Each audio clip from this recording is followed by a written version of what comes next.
bienvenue sur Monaco Info pour une nouvelle édition. Voici les titres qui seront développés dans ce journal.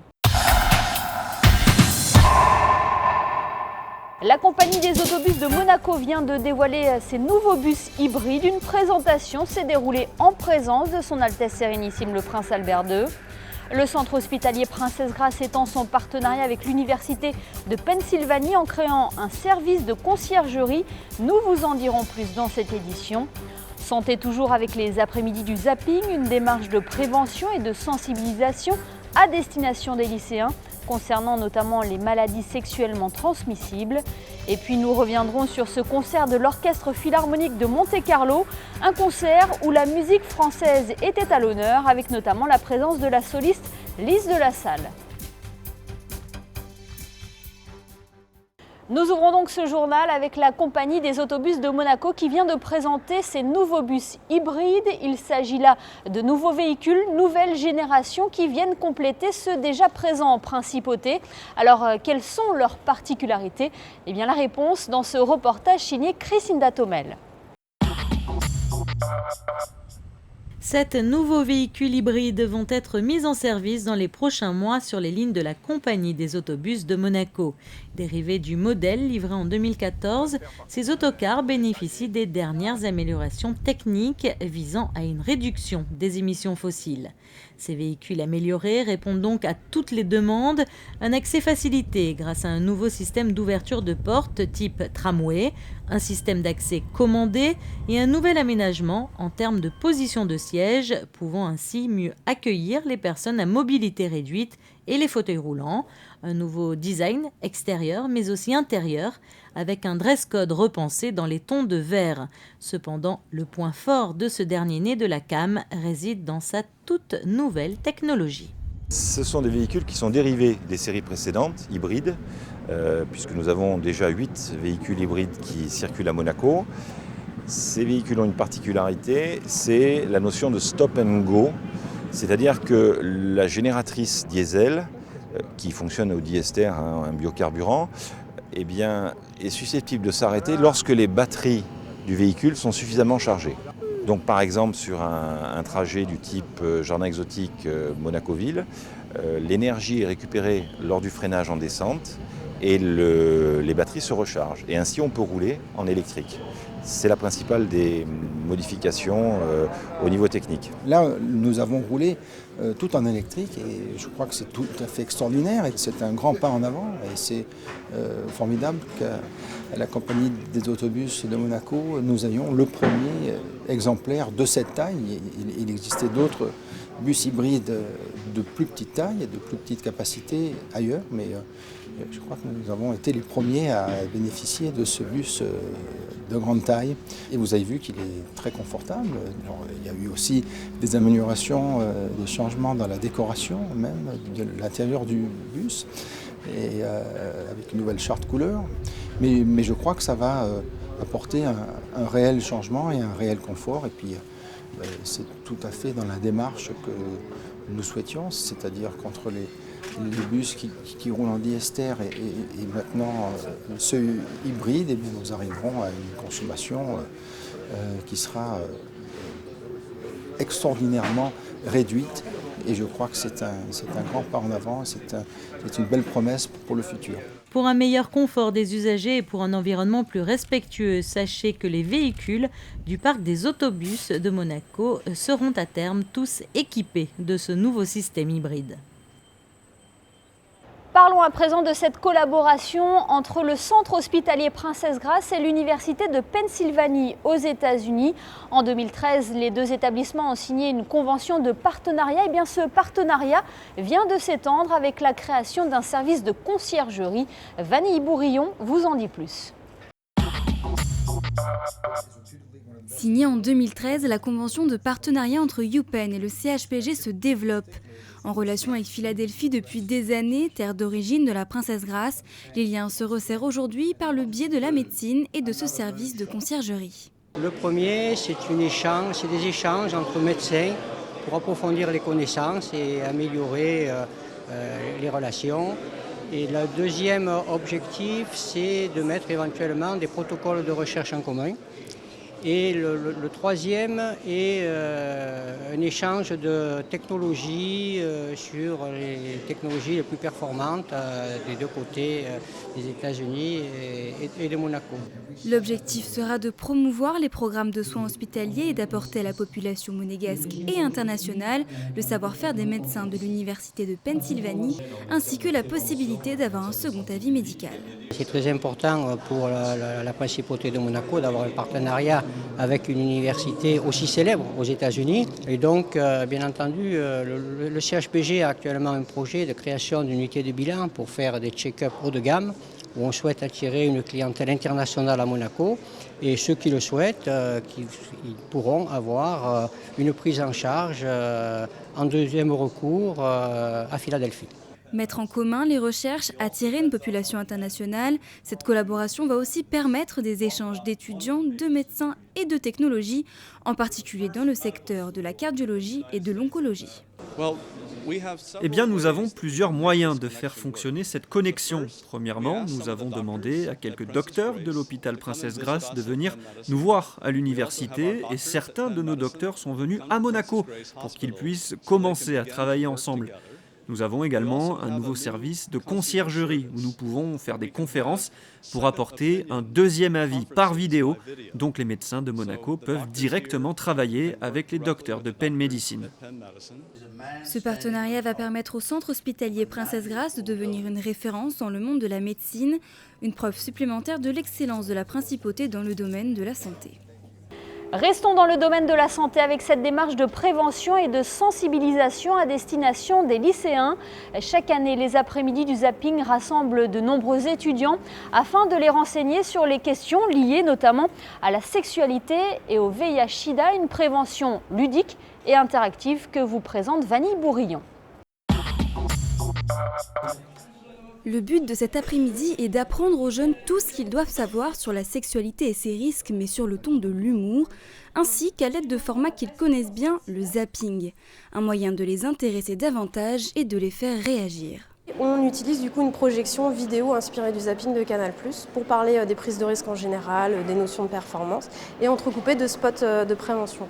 L'idée c'est de leur proposer une après-midi où on va parler de sexualité en général mais aussi d'infections sexuellement transmissibles sous le ton un petit peu de l'humour, de la décontraction et d'essayer de varier un petit peu les messages et de les intéresser au sujet. Tester leurs connaissances, interagir avec eux, c'est ce que permettent les quiz et ateliers mis en place par l'association, ce qui permet de terminer ce qu'a commencé la direction de l'éducation nationale et des sports, puisque les jeunes monégasques sont sensibilisés dès leur arrivée en seconde. Ça fait depuis un certain nombre d'années, quasiment une quinzaine d'années, que nous faisons des modules de prévention contre le VIH/SIDA. Elles se sont enrichies au fil des années parce que nous avons dû évidemment suivre l'évolution de cette jeunesse, donc à la fois au niveau des mentalités et surtout au niveau de leurs pratiques. Donc on essaye d'être toujours en accord avec ces jeunes et du coup les acteurs ont répondu présents pour faire des actions efficaces et c'est pour ça que nous avons la chance de ne pas avoir de jeunes à l'heure actuelle qui sont contaminés sur Monaco.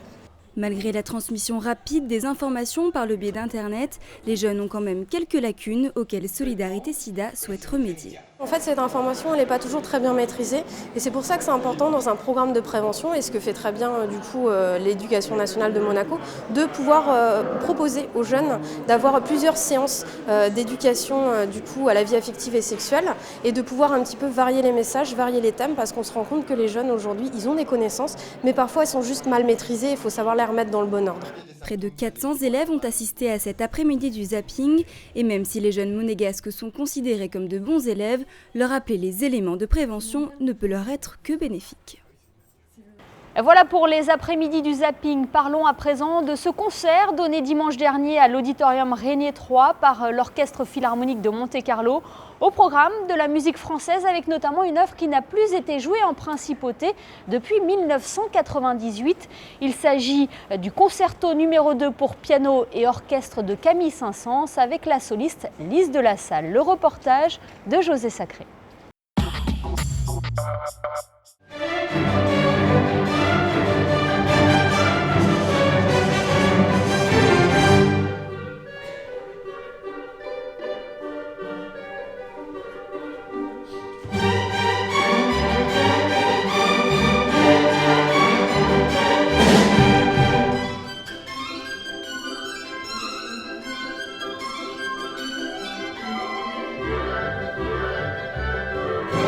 À l'exception du très enlevé Concert romanesque de Gorghi Ligeti proposé en ouverture, le concert de l'Orchestre Philharmonique de Monte-Carlo sous la direction de Karl-Heinz Stephens, dimanche 7 février, était entièrement consacré à la musique française, avec la suite opus 80 Péléas et Mélisande de Fauré, La Mer de Debussy et le concerto numéro 2 en sol mineur de Camille Saint-Saëns, avec en soliste la jeune pianiste française âgée de 27 ans, Lise de la Salle.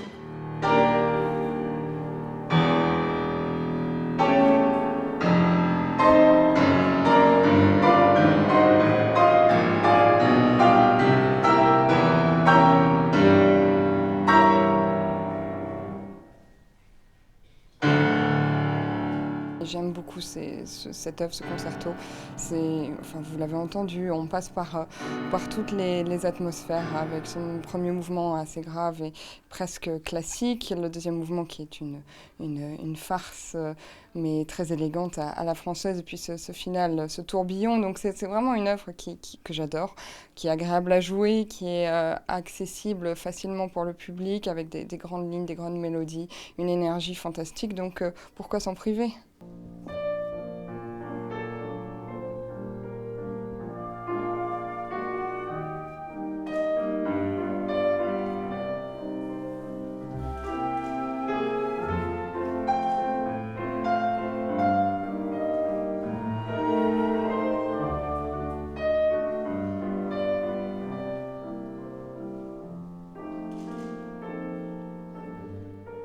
Vous avez été enfant prodige. Est-ce que ça a été difficile de passer du stade d'enfant prodige à artiste adulte, talentueux, très talentueux? Non. Disons que j'avais entendu à l'époque, de nombreux gens autour de moi me mettaient en garde et me disaient attention, la transition ça va être dur. Et j'attendais en me disant peut-être que la transition elle sera plus tard, ni à 16, ni à 17, ni à 18. Bon, 10 ans plus tard, à 27 ans, je pense qu'elle est terminée depuis longtemps la transition, je ne l'ai pas sentie. Je pense que le public m'a accepté en tant qu'artiste à part entière maintenant. Il faut dire que aussi j'ai toujours tout misé sur la musique depuis le début. J'ai jamais joué aucune autre carte pour attirer l'attention et je pense que ça paye.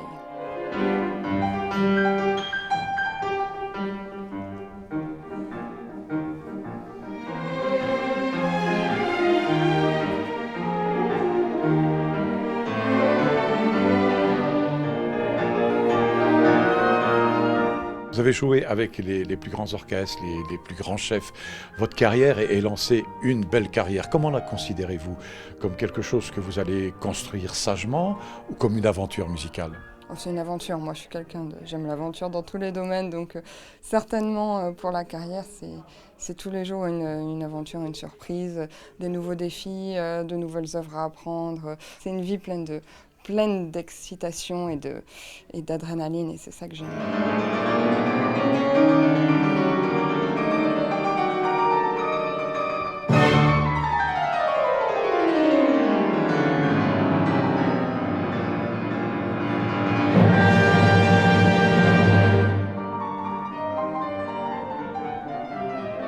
Quel est votre rêve aujourd'hui? Qu'est-ce que vous avez tenté? Qu'est-ce que vous avez envie de tenter que vous n'ayez pas fait encore?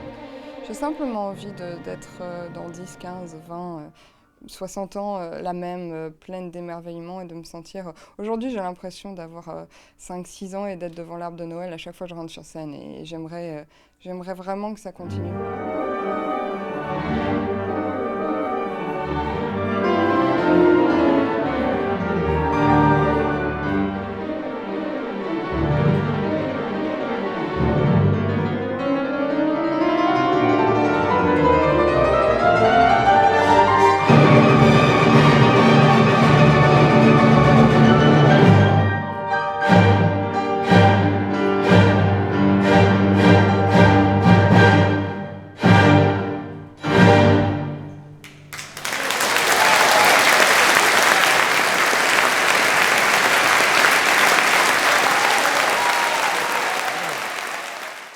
Voilà pour l'essentiel de l'actualité en principauté. Découvrons ensemble à présent les prévisions météo pour les prochains jours. Rétablissement d'un temps sec et ensoleillé mercredi, les températures seront fraîches à cause de la présence du vent. Il fera 7 degrés le matin et 13 l'après-midi. Le ciel sera incertain jeudi avec des nuages par moments menaçants. Le mercure sera stationnaire. Temps frais et maussade en grande partie nuageux vendredi. Et enfin, le ciel sera changeant en début de week-end avec un faible risque d'averse. Les températures seront proches des normales de saison. Il fera un maximum de 13 degrés au meilleur moment de la journée. Ce journal est à présent terminé. Merci de nous avoir suivis. Dans quelques instants, vous avez rendez-vous avec les sorties cinéma de la semaine sélectionnées par José Sacré. Quant à nous, on se retrouve très bientôt sur Monaco Info.